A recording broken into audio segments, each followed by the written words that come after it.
اردن میں قائم چینی سفارت خانے نے جمعرات کے روز مقامی فلاحی ادارے تقیہ علی کے ساتھ مل کر رمضان المبارک کے دوران روزہ رکھنے والے 5,000 افراد کے لیے افطار کھانے تیار اور تقسیم کیے۔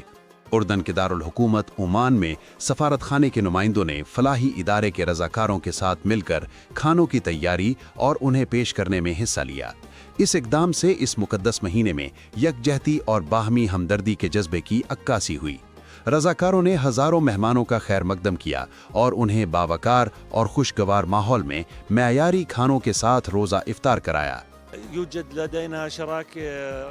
چینی سفارت خانے کے ساتھ ہماری شراکت داری کو طویل عرصہ ہو گیا ہے۔